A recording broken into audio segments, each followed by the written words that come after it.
Om Sai Ram. Welcome to Sai Samarpan channel. मैं हूं आपके साथ में विन्नी और आज मैं आपसे बात करने आई हूं। चाहे कितना भी बुरा समय क्यों ना हो, चाहे कितने भी बुरे हालात क्यों ना हो, अगर आप इन बातों को श्रवण करेंगे, साईं की कही हुई वाणी को, साईं के कहे हुए वचनों को, तो आप कभी भी निराश नहीं होंगे।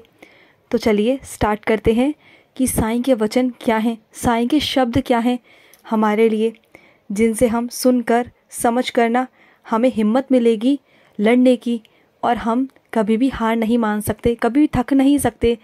ये शब्द ऐसे हैं जो आपकी ज़िंदगी को संवार देंगे। तो जब इंसान के हालात बहुत ज़्यादा ख़राब हो जाते हैं ना, उसकी परिस्थितियाँ बहुत ही ख़राब होती हैं, तो इंसान मजबूर हो जाता है अपनों के सामने और परायों के भी सामने। अक्सर ऐसा होता है ना कि जब इंसान के हालात ख़राब होते हैं तो इंसान मजबूर हो जाता है, अपनों के भी सामने हो जाता है और परायों के भी सामने हो जाता है। लेकिन हमें ऐसा लगता है कि साईं हमारे सुन रहे, वो देख नहीं रहे, लेकिन हमारे साईं भी मजबूर हो जाते हैं कभी कभी हमें मजबूर देखकर, क्योंकि वो मालिक, वो ईश्वर ना, वो भी इसलिए मजबूर हो जाते हैं क्योंकि जो होना है वो प्रारब्ध के अनुसार होना होता है, उसमें वो भी हस्तक्षेप नहीं कर सकते हैं, उनकी मजबूरी हो जाती है। लेकिन उस वक्त ना हमें अपने साईं से विश्वास नहीं हटाना चाहिए, अपना विश्वास को दृढ़ रखना चाहिए। चाहे आपकी आंखें रोती हों, चाहे आपका दिल टूटा हुआ हो, आपको पूरा संसार ऐसा लग रहा हो जैसे कि वो आपका साथ नहीं देगा और आपकी साईं से भी दरारें पड़ जाती हैं। ऐसा होता है ना, कई बार हम गुस्से गुस्से में साईं को भी कह देते हैं गलत सलत। लेकिन हमें कभी भी अपने साईं पर से विश्वास नहीं तोड़ना चाहिए, कभी डगमगाना नहीं चाहिए। चाहे हालात कितने भी बुरे क्यों ना हो, कितने भी, लेकिन हमेशा मालिक के साथ रहना चाहिए। कितनी भी मुश्किलें हों वो हल बताते हैं, हमें समझाते हैं, हमें रास्ता दिखाते हैं। जैसे कि हरिश्चंद्र के बारे में आप सबने सुना होगा। उनका इतना राजपाट था, धन दौलत थी, इतना कुछ था उनके पास में, सब कुछ उनका छिन गया। यहाँ तक कि उनके बीवी बच्चे भी उनसे अलग हो गए। लेकिन उसके बाद भी ना उन्होंने अपना विश्वास डगमगाने नहीं दिया, वो हमेशा सच्चाई की राह पर ही चलते रहे। सच्चाई क्या है, सच्चाई कौन है आप जानते हैं? सच्चाई है ईश्वर, सच्चाई है भगवान, सच्चाई है वो मालिक। एक वो ही तो सच है, बाकी सब ये संसार मिथ्या है, झूठ है। जो हम जिंदगी जी रहे हैं ना, ये सब झूठ पे जी रहे हैं। हर चीज़ का अंत होता है, सिर्फ उसका अंत नहीं, उस ईश्वर का अंत नहीं है, क्योंकि वो अनंत है। उसके बारे में जानना, समझना, गहराई से जानना, ये हर किसी की बस की बात नहीं। और हम लोग जिन चीज़ों के पीछे भाग रहे होते हैं ना, ज़मीन जायदाद, धन दौलत, हमारी इच्छाएं, हमारी चीज़ें, हम इन सब से प्यार करते हैं। हम पूरी ज़िंदगी इन्हें ही इकट्ठा करने में लगा देते हैं। हम लोग इन्हीं से प्यार करते हैं, कभी उस मालिक से प्यार नहीं करते। हम लोग इतने स्वार्थी बन जाते हैं, इतने लालची बन जाते हैं। बल्कि सब लोग जानते हैं कि पैसा एक स्वार्थ के रास्तों पर ले जाता है, लालच के रास्तों पर ले जाता है। लेकिन उसके बावजूद भी हम अपने साथ ही विश्वासघात करते हैं, हम पाप करते हैं, हम दूसरों के साथ भी विश्वासघात करते हैं इन सब चीज़ों के लिए, क्योंकि हम इन सब चीज़ों से प्यार करते हैं। हम उस ईश्वर से तो प्यार ही नहीं करते। बल्कि अगर हमें प्यार करना है ना, तो अपने अंदर खुद से प्यार करो, अपने अंदर श्रद्धा जगाओ, विश्वास पैदा करो और पुण्य कर्म करो। ये पुण्य ही कर्म है ना, ये तुम्हारा उद्धार करेंगे। और कमज़ोर इंसान हालातों के आगे हमेशा झुक जाता है, लेकिन जो साईं का बच्चा होगा, जो साईं पर विश्वास रखता होगा ना, वो हालातों पर ही सवार हो जाता है। वो इतना ज़्यादा लड़ने को तैयार रहता है कि चाहे कुछ भी हो जाए, मैं इन सबका सामना करूँगा, और वही जीतता है। मजबूर हो जाना ये तो पलायन है ना मेरे बच्चे। अगर सच में तुम ईश्वर पर विश्वास करते हो, साईं पर विश्वास करते हो ना, तो चाहे कैसे भी दिन हो, तुम्हें लड़ना होगा। अपने आप को निराश नहीं करना है, आपको बिल्कुल नहीं करना। अपने अंदर विश्वास जगाना है, वो सोच अपने अंदर जगानी है। जो हम सोच को निराशा की ओर लेके जाते हैं ना, अपने आप को हम खुद कमज़ोर महसूस कराते हैं कि हम कमज़ोर हैं। जिस दिन हम अपने आप को बहुत ताकतवर महसूस कराएंगे ना, साईं के बच्चे महसूस कराएंगे, उस दिन आपको इतना विश्वास हो जाएगा ना साईं पर, चाहे कितने भी बुरे दिन, कैसे भी दिन हो, कुछ भी हो, हम सब में इतनी ताकत है, इतनी पावर है, इतनी शक्ति है ना कि हम हर मुसीबत का सामना कर सकते हैं, क्योंकि कोई भी मुसीबत ना साईं से बड़ी नहीं हो सकती। ये बात अपने दिमाग में डाल लीजिए। और ये ज़िंदगी है, ये कोई बसंत बहार वाली ऋतु नहीं है जो हमेशा हमारी ज़िंदगी में रहेगी। अगर यहाँ पर सवेरा है तो यहाँ अंधेरा भी होता है, उदय है तो अस्त भी होता है, सुख है तो दुख भी है, क्योंकि कुदरत का तो ये नियम है ना। क्योंकि कुदरत जहाँ सूखा पड़वाती है ना, जहाँ सूखा पड़ता है वहाँ सूखी भावनाओं का भी अकाल पड़ जाता है। ये होता है, ये तो कुदरत है ना। ये तो अकाल पड़ना एक कुदरत की व्यवस्था है, इसमें हम कुछ नहीं कर सकते, हमें बस सामना करना होता है।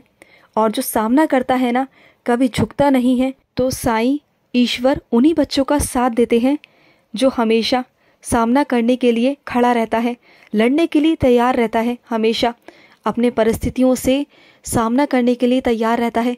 बल्कि ये नहीं कि झुक कर कमज़ोर पड़कर मालिक को ही दोष देता है, उस ईश्वर को दोष देता है। उन पर कभी भी कृपा नहीं होती। कृपा उन पर होती है जो हालातों से लड़ते हैं, उन्हें मात देते हैं ना, जो कोशिश करते हैं, कोशिश करना नहीं भूलते, उनका साईं साथ देते हैं। आप लोग कहते हैं ना कि हमारा साईं साथ नहीं दे रहे, साईं आपका तब साथ देंगे जब आप खुद अपने लिए खड़े रहेंगे, उन हालातों को मात देने के लिए। फिर तब आपका साईं हाथ पकड़कर आपको आगे ले जाएंगे। और खुद को ढूंढना ना, ये बहुत बड़ी चीज़ है। और हम क्या करते हैं, दूसरों में अपने आप को ढूंढते हैं, दूसरों में अपने आप को ढूंढने की कोशिश करते हैं, अपने आप को जानने की कभी कोशिश नहीं करते। हम अपने अंदर के, खुद के कभी दर्शन करते हैं? जो हमारे अंदर ज्ञान है, क्या उसका दीपक कभी देखते हैं कि हमारे अंदर क्या ज्ञान है? कभी उसको जानने की कोशिश करते हैं? नहीं करते हैं। बल्कि हम दूसरों में अपने आप को ढूंढते हैं, दूसरों की खुशियों में अपने आप को ढूंढते हैं। जो जैसा हमसे करवाता है हम वैसा करते हैं। हम दूसरों पर इतना निर्भर हो जाते हैं ना कि अगर हमारी खुशी है तो सामने वाले से है, हमारे दुख हैं तो सामने वाले से हैं। क्या हमारी कहीं कोई खुशी नहीं? क्या हमारे कोई सुख नहीं?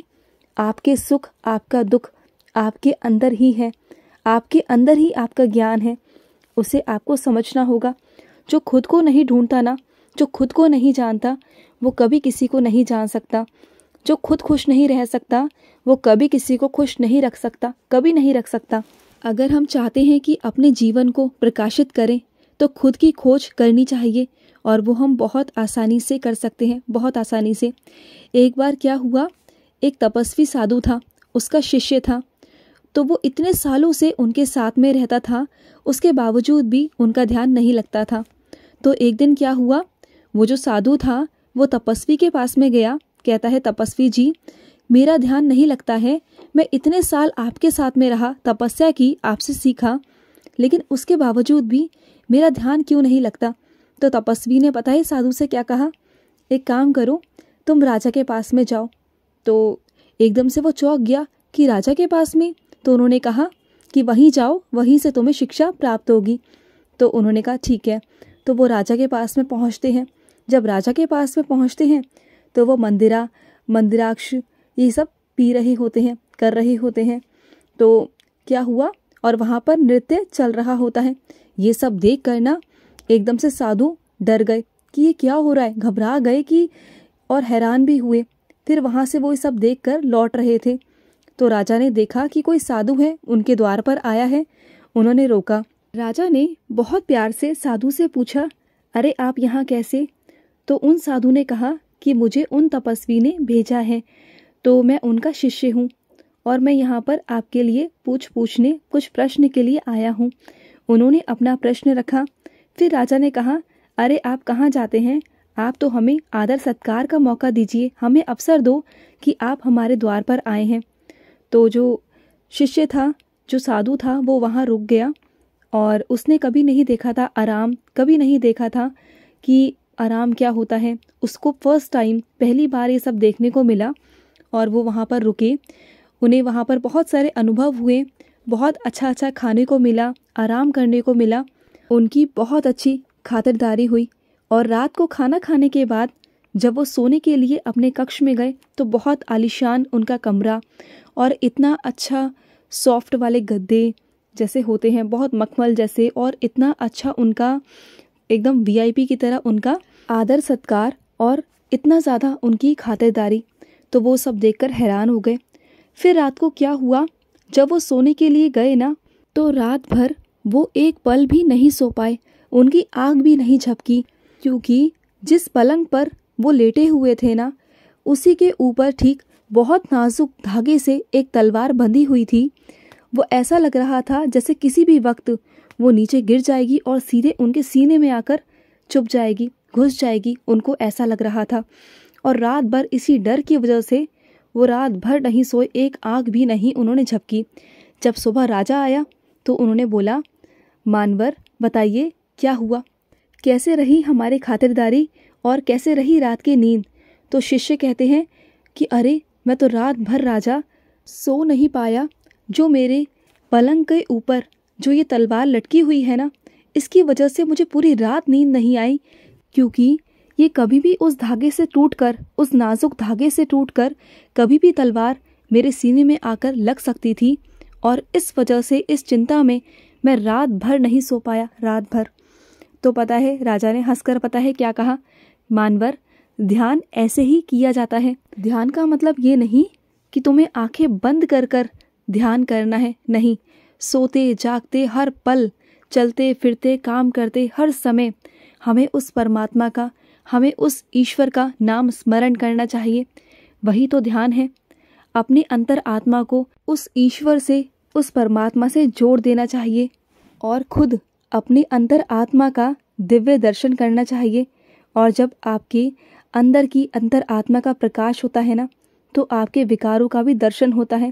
आपके क्या विकार हैं उससे आप समझ सकते हो, उन्हें आप निकाल सकते हो। अगर खोज करनी है ना तो अपनी करो। ध्यान करना है तो चलते फिरते सोते जागते जब भी आपको समय मिले उस ईश्वर को याद रखते रहा करो, उनका स्मरण करते रहा करो।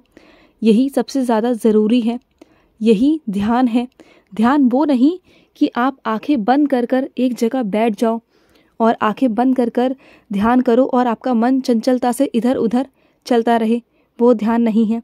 ध्यान तो वो है असल में जो हम ईश्वर को चलते फिरते दिल से, मन से याद करते हैं। वो ध्यान नहीं कि जो एक जगह बैठकर हम ध्यान तो करते हैं लेकिन हमारा मन भटकता है।